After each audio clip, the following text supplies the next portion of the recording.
want to just introduce a concept that when Ann and I flew out to Bethel to go to one of the leaders' advances, I heard Bill Johnson referencing this, and it really hit home for me because my older brother Michael is a hunter, and he'll go out with dogs and bird hunt. And if you've ever been bird hunting, especially if you have dogs hunting in tandem, there's this amazing phenomenon that can happen.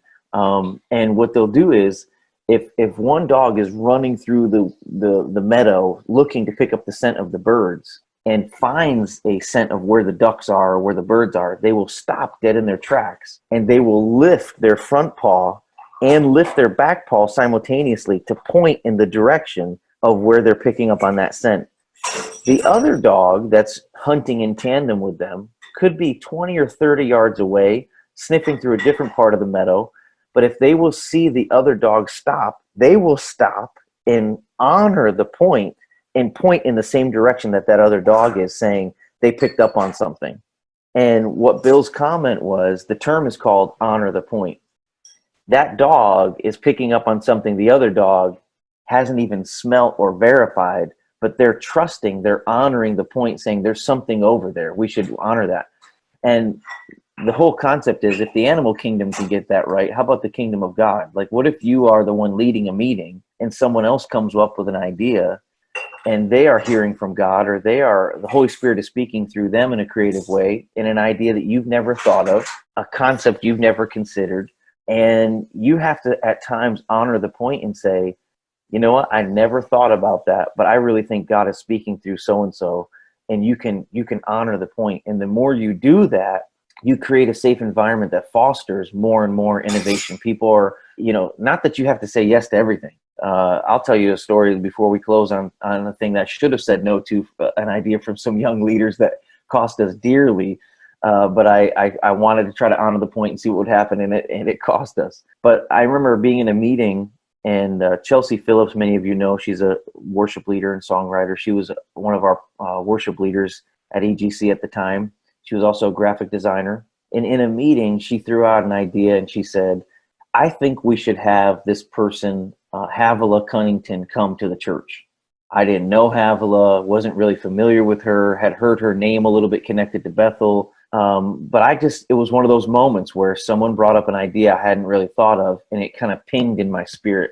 I knew we were supposed to honor the point. I had no idea the fruit that would bring, but I just felt like we should do it. And so we did. We reached out. I think it was 2014.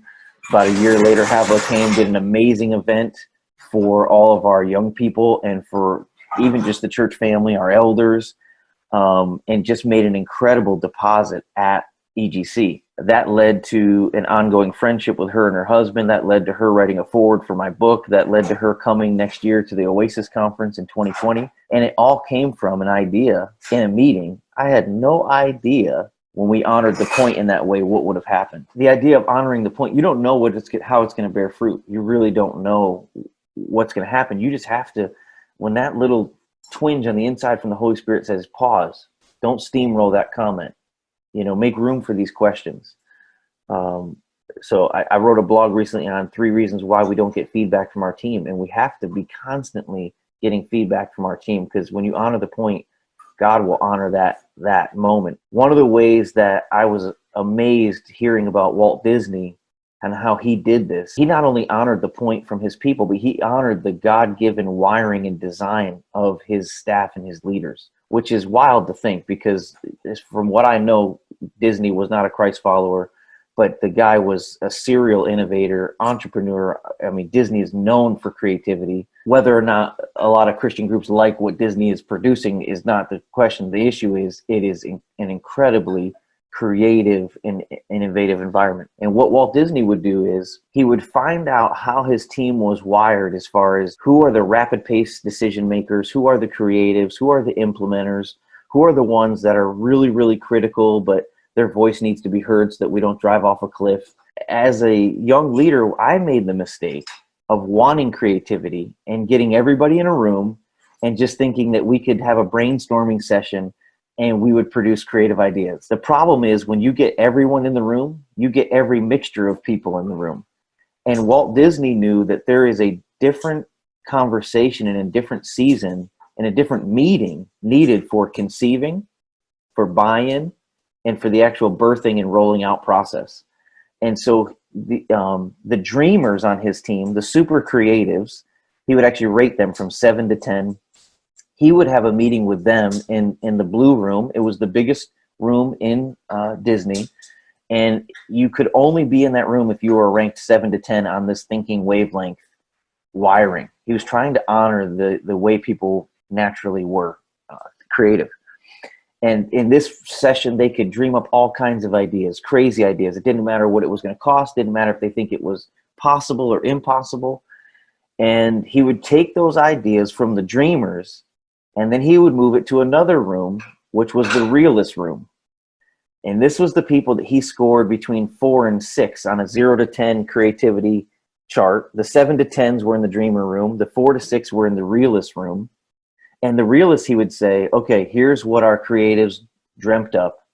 I want you to put a budget and a timeline and a strategic plan. I don't want you to tell me on whether or not you think it's possible. I want you to let me know what is it going to cost and how could we do what their idea is. And then he would take that strategic plan and move it to a third room called the spoiler room.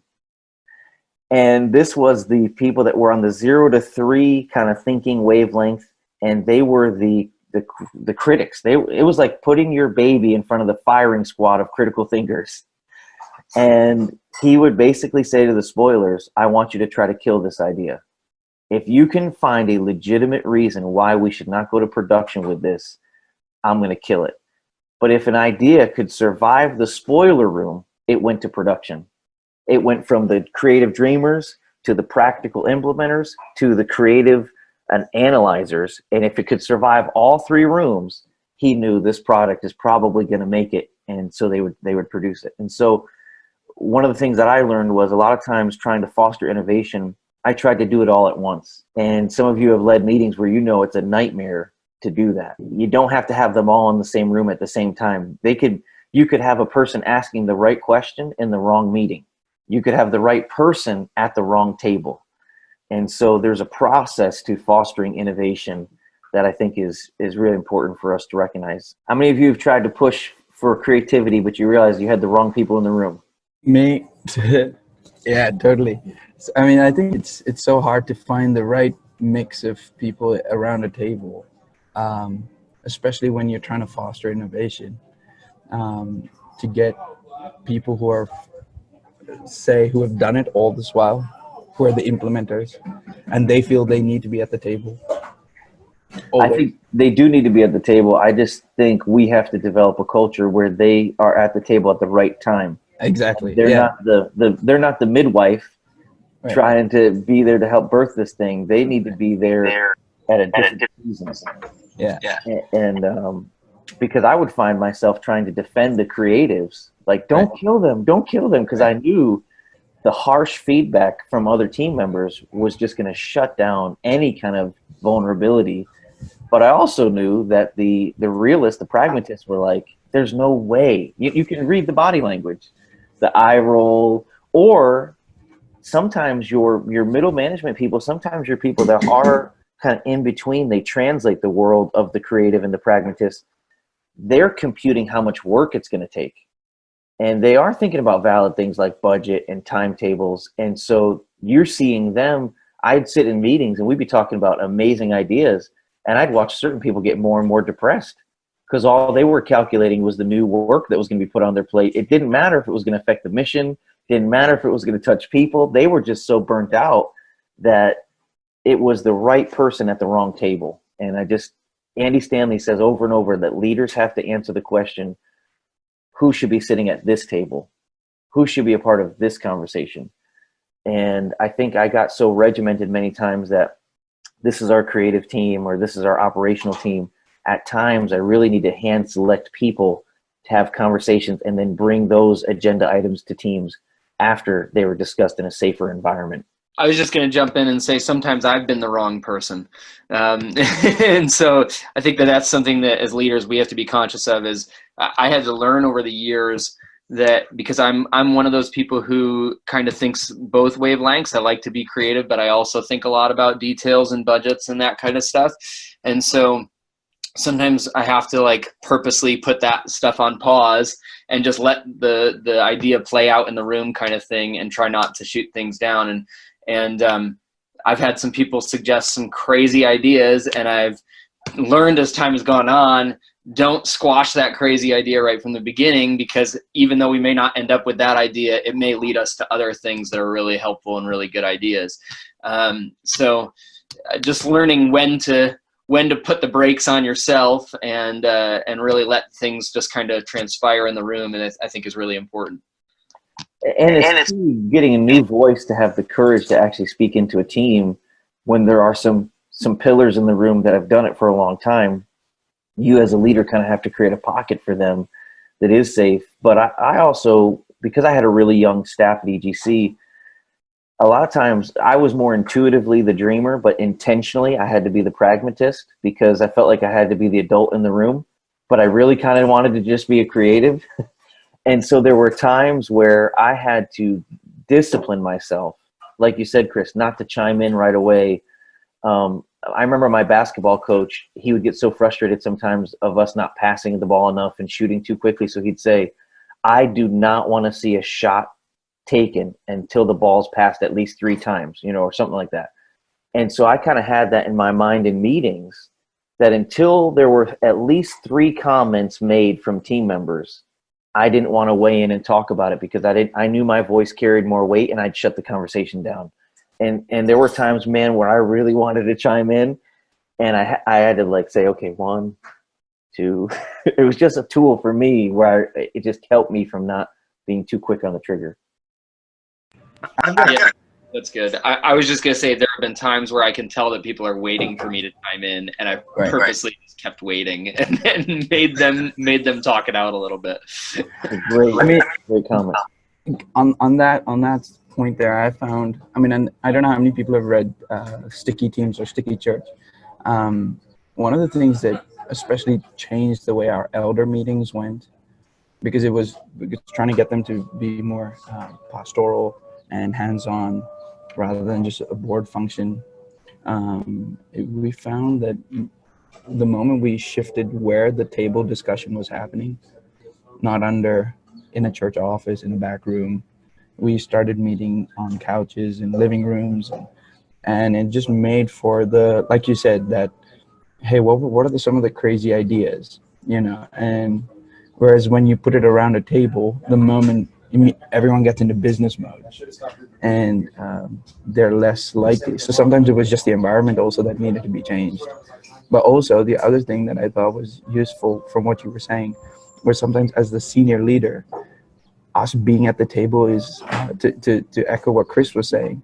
Sometimes it's you need to be off the table, because otherwise the idea is never going to make the light of day, because you just being in the room, immediately people are like, what is he thinking? Is he gonna like, divert this to some other point?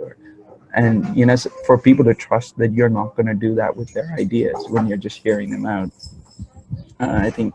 Or if you love it, you're not going to put it on their plate and say, hey, guess what? Here's 15 items, and I'm going to give you an unrealistic deadline because we need this done yesterday. I'm so glad you created that idea, right? Yeah. A lot of times people are terrified of that idea of more work.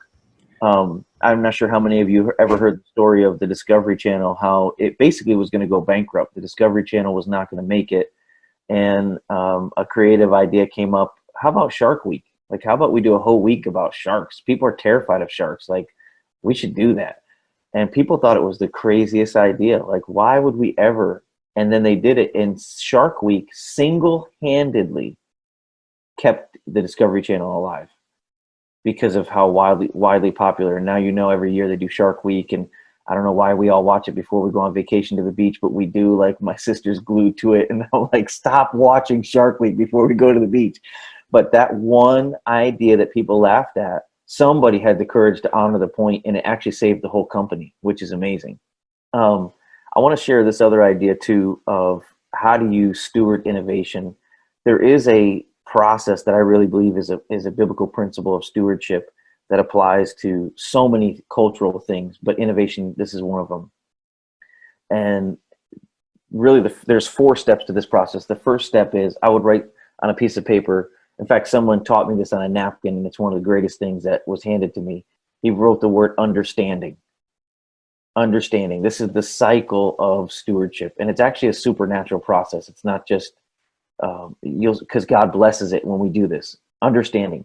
In Mark chapter 4 and in Matthew 13, Jesus said to the disciples, unless you understand this parable of the sower, the seed, and the soil, he said, unless you have understanding, I can't teach you anything else about the kingdom.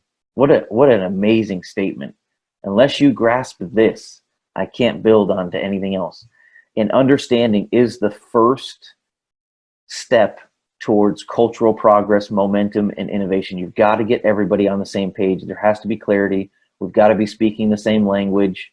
There has to be understanding and unity before you can birth creativity. Division will kill creativity like nothing else, and so will confusion. Right? The enemy is the author of confusion, and wherever there's confusion, there is paralysis. People are not going to move forward aggressively if there's not simplicity and clarity. And so understanding is the first part. The second part, and I would just kind of have understanding written and then an arrow to the word value.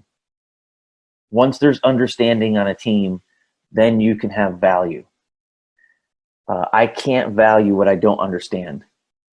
When I walk through the airport and I see at the bottom of the TVs, the headlines that says, here's what's happening in the Dow Jones, all those numbers, I don't really know how to understand that. I know that green is good and red is bad, and I can understand arrows, but I don't know all the short terminology for every stock and whatever. So because I don't understand it, I can't really value it.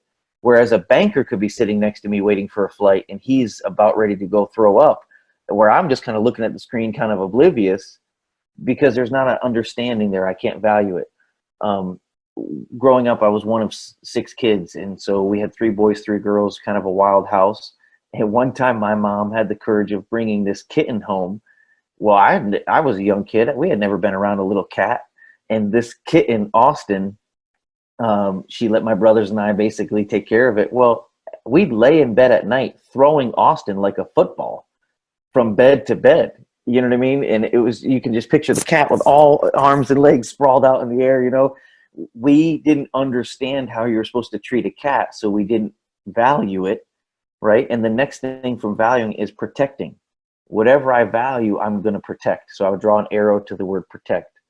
Whatever I understand, I can value, and whatever I value, I will begin to protect naturally. If I drove a Mercedes-Benz, I would not park it in a parking lot next to a junky car. Why? Because I protect what's valuable, right? Last week we were out of the country on vacation. I didn't let my kids or my wife out of my sight because I was in a foreign place. I didn't trust anybody. I'm standing outside the bathroom, and right, whatever you value, you protect. And then whatever you protect inevitably is going to multiply. That's the process right there of innovation and stewardship. Understanding feeds value, value feeds protection, protection feeds multiplication. If you protect the right soil, Jesus said eventually you'll get 30, 60, and 100-fold increase. Only 1 out of the 4 soils in that parable even produced anything.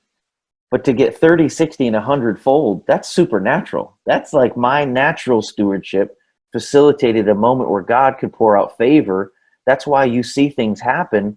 And people say, well, I wonder how did elevation actually do what they, you can't quantify it. You can't put a system. When God breathes favor on something, it goes so much further and wider than we can imagine. And there is a behind the scenes process where there's understanding, there's value, there's protection, and then there's multiplication. And whatever I don't value, I'm going to abuse. But whatever I value, I'm going to protect. And on your team, if you begin to value innovation, you'll protect it by your language, by how you run meetings, by how intentional you are at honoring the point, by creating room for it, by creating an environment where people are not walking on eggshells and they know that they can make mistakes. And even in your one-on-ones with some of your key leaders, you're asking them, hey, when's the last time you did something for the first time? When's the last time you made a mistake that was risking your reputation? because otherwise you've got people that are leading insecure, they're leading small because they feel like if they make a mistake, you know, when's the last time you've empowered your volunteers on your dream team to do something that if they blew it, you would look foolish and you'd be concerned that I would be frustrated with you?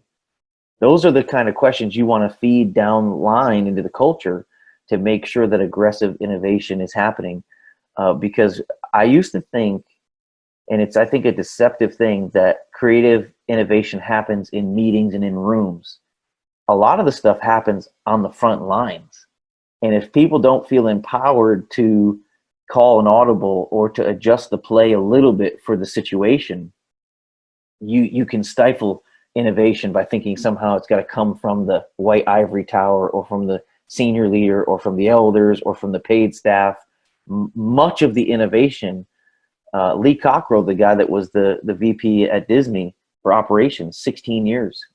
I think we talked about this in the last call. He said a lot of the innovation, a lot of the best ideas came from his frontline workers that they call cast members at Disney. And he said, and the customers, the feedback that I got from customers.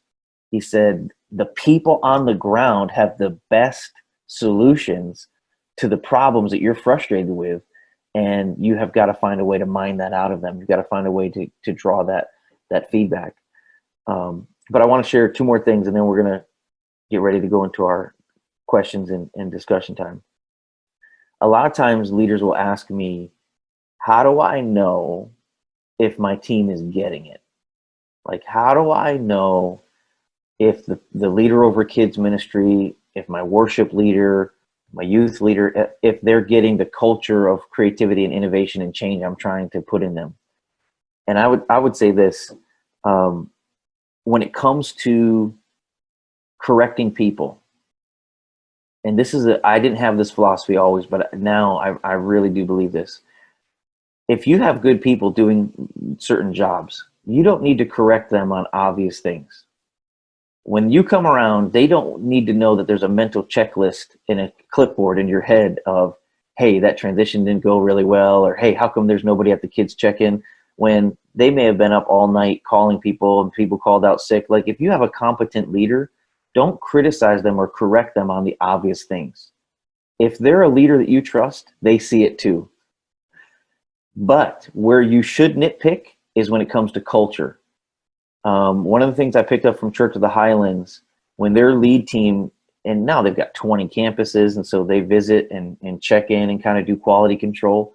But they've just said, you know what, if we show up at a campus and there's an obvious blaring error with guest services or kids ministry or whatever, the lead team will often not even talk to the campus pastor about that error, because they know you're a competent leader. You probably know more information about this than I do.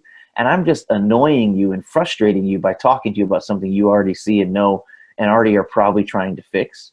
If I come back to your campus and I see it again, then I'm going to have a conversation with you. But so they give a lot of grace on performance. Where they don't give a lot of grace is on culture. You may transition a service, you may say something, because language builds culture.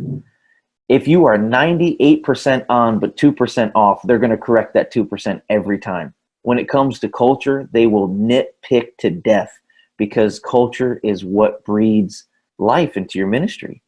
It's what you want replicated and duplicated. So, culture is your values visualized, right? Language creates culture, but it's really ultimately the behaviors that reproduce it and reinforce it. So I give these 3 A's. I would write these 3 A's down when it comes to culture, innovation, your teams. If you're wondering what you're talking about in your core leaders meeting is happening in volunteer leaders meetings, there are 3 choices for your leaders. They can abort the culture you're trying to give them, which is pretty obvious when they do. They spit it out, they leave, they drop out. This is not for me. I don't agree with your value system or your playbook. They can abort it. That's a choice they have. They can adapt to it, or they can adopt it. They can abort it, they can adapt to it, or they can adopt it. Now, here's the tricky thing. The line between adapting and adopting can sometimes be very confusing. In other words, I had a leader on my team that was a great leader. He could speak the language of the culture. He was he was an amazing leader, but in his area of ministry, the culture of innovation and the culture of creativity was not thriving like it was in other pockets of the church. And I kept asking myself, like, this guy knows the values. He could speak the language. You would have been so fooled and thought that he like had it. What had happened was, unknowingly, and a lot of times this is subconscious, he adapted to the environment we were creating, but he had not fully adopted it. And really the only test to know the difference between adapting and adopting is if you can reproduce it. If someone has totally adopted your value for innovation and leadership in the mission, then they can reproduce it in another setting. And not just in a ministry team, but in their marriage and their parenting, because we want to give values to people that are kingdom values, not just on Sundays, but for their whole life. And so I want to see in your life, are you reproducing this? Then I know you don't just agree with me on a cerebral level. Now it's not just an emotive thing. It's a cellular thing. Like it's a 24/7 thing. Like you have adopted this philosophy of ministry and thinking. And for your core leaders, that's really important to know. Have they aborted? Have they adapted? Or have they adopted? And more than once, I've kind of deceived myself into thinking that inner circle high level leaders had adopted when they really had adapted. They were riding the wave and kind of drafting off of other people. And then when I drilled down deeper and deeper into their teams and into their practices, meetings, and discipleship, it wasn't happening the way I wanted to see it happen. So I think that's just a kind of nice question especially for senior leaders.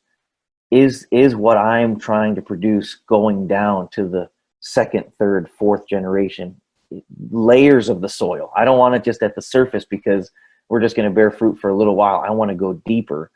And it takes courage. It takes relentless consistency, until you're repeating certain values ad nauseum, till you are so tired of hearing yourself talk about it. You're just barely scratching the surface on getting that, into your people. So as far as cultural innovation, that's a really big thing, that whole process of stewardship. And I really do believe it's a supernatural cycle. I believe that when we do our part and we get clarity and we value the right things and we protect them, then the Holy Spirit breathes on it and it begins to multiply in ways that when people ask you, how did you do that? Really the right question is, just ask me what God is blessing.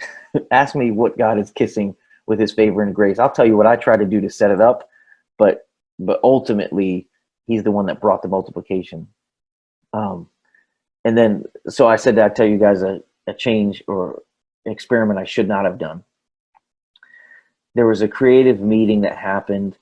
And again, the longer you lead and the higher up you lead in an organization, you want a lot of meetings happening without you, which is good because you just trust the conversations and you just don't want to be an imposing presence. But sometimes you do need to be the one to say, no, abort this idea. This is not going to be good. A bunch of our young staff and creatives kept saying, Pastor Josh, our online giving is like off the charts. People giving through the app and the website, and and besides cash gifts given in the bins or the giving boxes, I think we could do away with some of the paper giving mechanisms. Like, I don't think we have to have envelopes all the time. I don't think we have to have all these things. And they brought research and they brought metrics, and I was like, all right, let's go with it. Let's lean into this online giving, as a main thing. Within 3 weeks, we lost tens of thousands of dollars within 3 Sundays, because here's the reality, right? If you're bringing innovation with multiple generations, even though so many people were giving online and it was the vast majority, there were other people that would only give if there were paper envelopes provided. And when you do a little bit more research, 40% of giving in America is still done through paper mechanism, because churches are slower to innovate than other things. And even if your online giving is at 60% or 70%, that's awesome. And even if you pass a offering bin or you have giving boxes, a lot of times people won't give in a giving box unless they also have an envelope to put their check in or their cash. And within 3 weeks, by listening to a bunch of young creatives on my team, I said, do you realize that if I let this play out, like 2 of you would have to be fired salary wise? And so it was just one of those things where I wanted to let some of the young guns create an idea. And one of the things I learned from Mark Rutland, who was the president at ORU, he wrote a book called The Turnaround Leader. And he talks about when you make decisions, you've got to ask yourself the question, what will this decision cost me? And if you're going to raise the decibels in your worship, and you're going to do that by value and decision, just know, what will that cost me? If I want to alienate the older people in my church, who are also the biggest givers, what is it going to cost me? Now, I'm not saying you shouldn't do it. I'm just saying you should go in eyes wide open and know, if you alienate the older baby boomers plus, who may be frustrated with the worship style or the worship volume, the young people who you're catering to and trying to reach are also not the ones sustaining the lifeblood of the church financially. So, I'm not saying be controlled by money. I'm just saying, what is it going to cost you? It's a good question to ask before you start doing creative, risky things. There are other times where I gave a lot of creative room to the team, where they would do different things, whether it's a drama, a skit. I remember one time our Christmas Eve gathering, I let them really kind of just go wild and have all these different creative ideas. It created such a whirlwind of offense, not just in the people that came to the church, but actually in the community, because we took a traditional sacred time and kind of overdid the creativity on Christmas Eve, that it actually took a few years to begin to rebuild trust in the community. And I should have been the one that put the kibosh on it. Even though I thought it was good, even though I thought it was funny and engaging, I needed to know my target audience, and I needed to know my context, in that case, Lima, New York. And so I'm sure you guys may have some ideas of when you went a little too far letting innovation go run wild. But I would say this, I'd rather have those mistakes and those learning moments than not creating room for the young creative leaders around you, because they truly are the future, and you're just paying to educate them. They're not going to do it again. Trust me. We should have the mantra, make mistakes, make lots of mistakes, make big mistakes, just don't make the same mistakes. I want you learning, right? Make mistakes that even I have to give an account to the elders, or deal with conversations. But as a senior leader, I should absorb some of that from my younger staff or leaders that step out and make mistakes. But they are the future of the church. And the Proverbs, if there's no poop in the stall, you don't get an abundant harvest. But to have some of these young oxen that have creative ideas that honestly you think to yourself, I didn't realize I was that old and that disconnected from the way that they think. So you've got to make room for it, and you got to do it by culture and on purpose and intentionally. So I want to pause and open it up for questions before we jump into any kind of group discussion. What do you guys think about the cycle of stewardship? How does it relate to your world?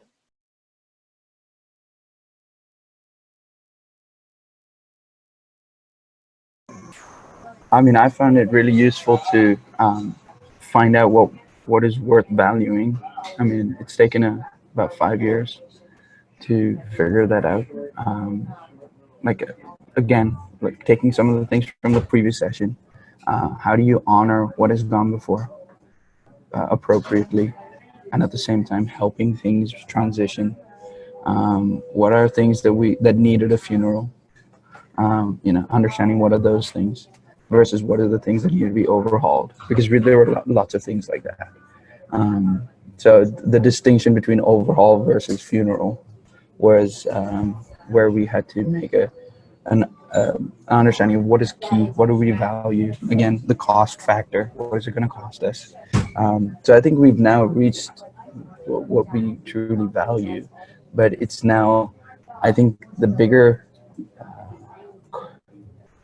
harder part right now is moving the adapters to adopters, because how much of adapting will you tolerate before you say, hey, this is not where you're trying to, again, fit it back into something that existed.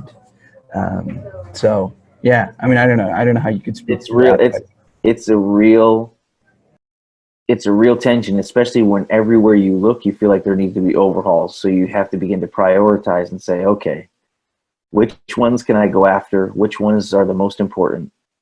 How can I tell people we're going after the same result in a different way? How can I speak to their values for missions or worship or children or whatever, reaching people, discipleship? How can I also challenge them to not think like a consumer because they think like a consumer more than they realize? Many times I have to give understanding. I forget what percentage of money in churches go towards middle-aged and older adults, that they say, man, we should have the best kids ministry ever, or we should be really reaching the students. But the truth is the vast, vast majority of money in churches goes towards discipling and growing the older community, the adults, whether it's small groups, Sunday worship, whatever. And sometimes the understanding is you have to just say to them, hey, listen, I just need to let you know per capita, the dollars that we spend towards your demographic, it needs to shift. We have to prioritize children, and this is what it's going to look like. I used to think to protect something meant, you try to kill gossip, you try to kill negativity, and of course that's part of it. But another way you have to protect is you have to protect with the calendar, right? You only have so much budgeted money, but you only have so much budgeted time, and you only have so many volunteers. And so when you let this thing still live with this passionate rogue volunteer that doesn't really still fit into the philosophy of ministry, and they're trying to keep up what was, you have to find a way to protect the calendar, because that person is influential enough where they've now pulled in 20, 30, 40 people into their thing. And now you've got this cul-de-sac that still exists that's not moving with the rest of the church. And so you have to say, okay, the elderly women's Bible study that has 4 ladies that are 75 plus, I don't need to kill that sacred cow. That's not one that I need to shoot. I'm going to starve it. I'm not going to give it budget and resources so that I have budget and resources to give these new initiatives. If they keep it alive, then God bless them. They can keep it alive. I'm not going to dishonor their 30 plus year Bible study together. But this other idea where this, go-getter leader, this woman with a leadership gift that has now rallied 30 or 40 people, now I'm going to have a difficult conversation with her and her leadership team to say, this is a sacred cow that we need to shoot, because it's now sideways energy. And I have to be willing to lose good people to narrow the focus and to bring a level of understanding and clarity and protection to what I want to see multiply. And that's hard. And sometimes you just get tired because you're like, I just did this last month in another area. Now I've done it 3 times this week in another. So it's not for the faint of heart, but it's worth it. It is worth it. yeah, I mean, I found the hardest thing is moving the whole team from needs-based budgeting to value-based budgeting, which is extremely hard to convince people that you can start there and then start doing on a need basis. But the thing is, everything is so need-based that people are unwilling to dream, unwilling to think, unwilling to adopt a culture, because it's too scary, because it means thinking outside of what is, a couple of pens and pieces of paper, and how many printouts do we need? Maybe I can just print 10. It's like, you don't expect much from that Bible study. Right. And that's in having that conversation, you're protecting a value by expectation. Hey, why don't we print out 30 just in case there's more that are there? Well, I don't know if it's worth it. Well, it's worth protecting that value, and so I'm empowering you to do that. Those are all, and again, that's the nitty gritty cultural things that without those conversations, culture transfers by conversations. You have to keep giving that feedback. That's really good. I had a question. I don't know if you guys can hear me. Go ahead, Josh. Yeah, we can hear you. Yeah, okay. I think I've seen sometimes where like there's something that's been valued and is being protected, but it's not necessarily multiplying. Is that kind of one of the ways to pick out one of those things that really needs an overhaul? And then how do you help lead those conversations with people, especially if you're not like the main person helping make those decisions? How do you help kind of have those conversations where we begin to pick out like this isn't multiplying, why, and is there something that we can like shift attention to, or do we need to start valuing something else or protecting something else because this isn't multiplying? Yeah, that's an awesome question. A couple of things come to my mind, Josh. First of all, young trees don't bear the same fruit that old trees do. They just don't for a long, long, long, long time. So before you cut down an old tree, you want to make sure that it really is not producing fruit. But at some point, old trees stop producing fruit. They plateau, and then they begin to decline rapidly. But you're still fertilizing it, watering it, caring for it, protecting it. There's like a moat around it, a citadel around it. And I think someone has to be courageously vulnerable to say, in the right context, to a leader that has influence, can you help me understand? Those words will save you, right? Because you're posturing yourself in humility. Help me understand. Help me understand why I feel nervous to reach out and touch this tree that seems to be really protected by a pocket of people in our church, but I don't seem to see the fruit. And one of the ways that you can legitimize that conversation is if you do your homework and you say, I'm not saying that that tree was not fruitful, because I've heard stories from a few years ago of that ministry, and you begin to just sing its praises. But you're saying current reality right now, and honestly for the recent future or the past, we haven't seen the fruit that we used to see. And that tree is taking up time, energy, resources. And I don't think we can invest in some of these new things if we're just trying to keep this thing alive. And I just want to, like, a leader's job is to bring current reality to the table. And so however you can bring current reality, and even if it's just stimulating some thought in the leader that oversees that, and try to win them over. Sometimes people are so married to their process that they've lost sight of the purpose. And you think you've got a faithful volunteer, and they're like, man, this guy is amazing. He's been holding the door for 40 years.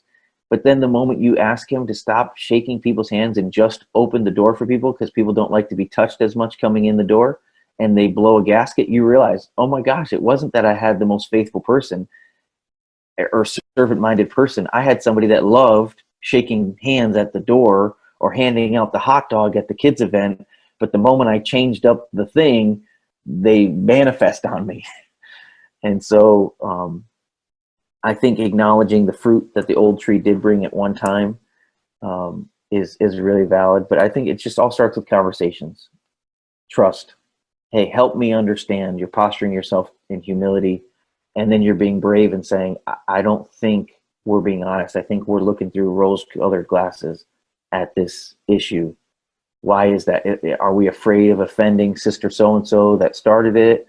Are we afraid because it was one of the founders' family members? What is the deal here? And, you could feel when there's politics happening, and there's a way that you can kind of put it on the table and say, why are we really justifying this? Thanks. If you're feeling it and it's consistent, there's something there. And if you're tempted to just kind of vent to your wife or close friends, or like, you gotta go to an influential leader and start talking about it. It's a great question. Awesome. Well, we have about 7 more minutes left. I wanted to jump into our breakout rooms, but I'll have to apologize. I missed a setting. We can't actually break up into Zoom rooms, breakout rooms this time. Next time, the problem's fixed. It'll be fixed. So this group is a little bit bigger than I wanted to split into two. But I wanted us to share, just maybe some of us can take turns, 30 to 45 seconds of key takeaways that we got from this time, but also how we're going to apply it to our situation. I really love that we have a mix of ages, but we also have a mix of different. We have some senior leaders, some senior pastors, but we also have some executive level leaders, and also just people that are influential within their organization. So, if some of you guys want to just take turns, we have about 6 or 7 more minutes before we're done, and share things that stuck out to you, and then how you're going to apply it or how you're going to jump into that situation after this call. And you guys can just unmute and go for it whenever. Miriam. Trying to start things out. Something that I really appreciated was when we're talking about the team aspect and how do you know if your team is getting it. And Pastor Josh mentioned, the idea of language building culture. And you get 98% of it, but lack on 2%. That's still something that you want to make sure you're talking about every time. I love that because it can be really easy to critique all the performance things because you see those, but it's a different skill to actually hear the language and actually listening to that all the time, the conversations that are going on and how people are speaking, because that is what builds the culture. And so I just love that. I know also for me, I just don't have that type of time to correct every little detail of what's going on all around me. And that just takes time. It takes too much of my own energy. So I think even for personal health, as a leader, I think that gets something off our backs in that way. And again, kind of, we talked a little bit about fighting the right battles in that way too. And I think that's big too. It helps you to really have people's trust when you're not constantly criticizing or critiquing. It's just you're specific on what you're really talking about in those conversations. So that was a big thing for me. I know that I'm just going to just start applying it in my conversations with people, staff and team and all that kind of stuff. So I love that. I just want to echo, Craig, to you. People will feel like you're developing them more than just analyzing their performance when you talk to them about heart and language. Mm-hmm. And as a leader, I know there were a lot of times I wanted to be the hero and I wanted people to know what I was thinking. But if I could have a conversation like you described, where I was training them how to think, that was really way more productive. That's awesome. Miriam, I knew you were going to say something. Yeah, can you hear me? Yeah. It kind of goes along the same lines of what Craig was saying, to just clearly communicate the value, what I value for our team and our goals and all that. And then I think Pastor Josh mentioned this in the last meeting, was to seek to understand first and then to be understood. So I think just implementing that into conversations instead of just like what he said, nitpicking and going after the obvious things. And I'm honestly trying to figure out if certain members are actually like, I think did he say competent workers, that they're just really like, I know that they're good workers. And so I'm trying to figure out that aspect of it. But anyway, just clearly communicating value and seeking to be understood as well as understanding. So that's awesome. Yeah. I know for certain I can do this. I value so much of what we're producing as a team that I forget to value our team. And it's like, whoa, wait, if you don't value your team, you're not going to have a team. It doesn't matter what great vision you have. They're all going to leave you. I learned that lesson.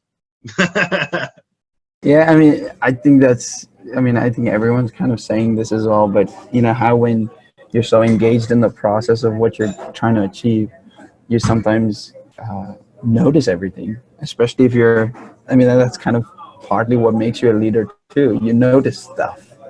And noticing stuff doesn't mean that another leader that's being developed is not noticing it already. And I think that was a key takeaway for me, is competent leaders, they see the obvious things as well. So yeah, to just like ease off on those sorts of things, especially for someone like me who's part of a smaller church, you're the degrees of separation that I have from most things is very short. So it's like I have to be deliberate about stepping away from, oh yeah, that mic stand. Oh, who put that there? It's like, why do you care? I mean, it's like you don't need to just let the media team, let the worship team handle these things. So yeah, especially when you feel like you have an opinion about something, always ask, why do I need to share my opinion right now? I mean, I found that helpful for myself. So It's true. yeah. Dude, it's kind of we want to imitate God in our leadership. Just because I see something doesn't mean I have to say something. Yeah. God sees a million things he could address in my life, but he usually only speaks to one or two. Thank God. Lori, I just saw your eyes go, oh, yep, that's a good one. I've just really appreciated hearing the heart behind not just getting new ideas and getting the best things out there, the best products, but it's how we're growing a culture and how we're leaders. So we're influencing people, we're growing them, we're developing them and helping them see that. And so just all the great points have been brought up about, highlighting to people how they're doing a great job and, that you see them, but also how you can,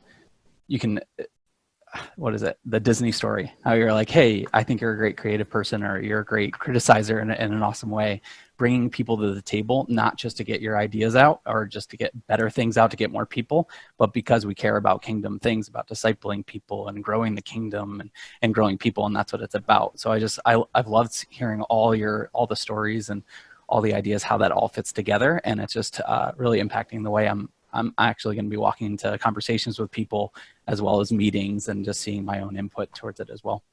That's awesome. A lot of people don't make the connection between soul health and creativity.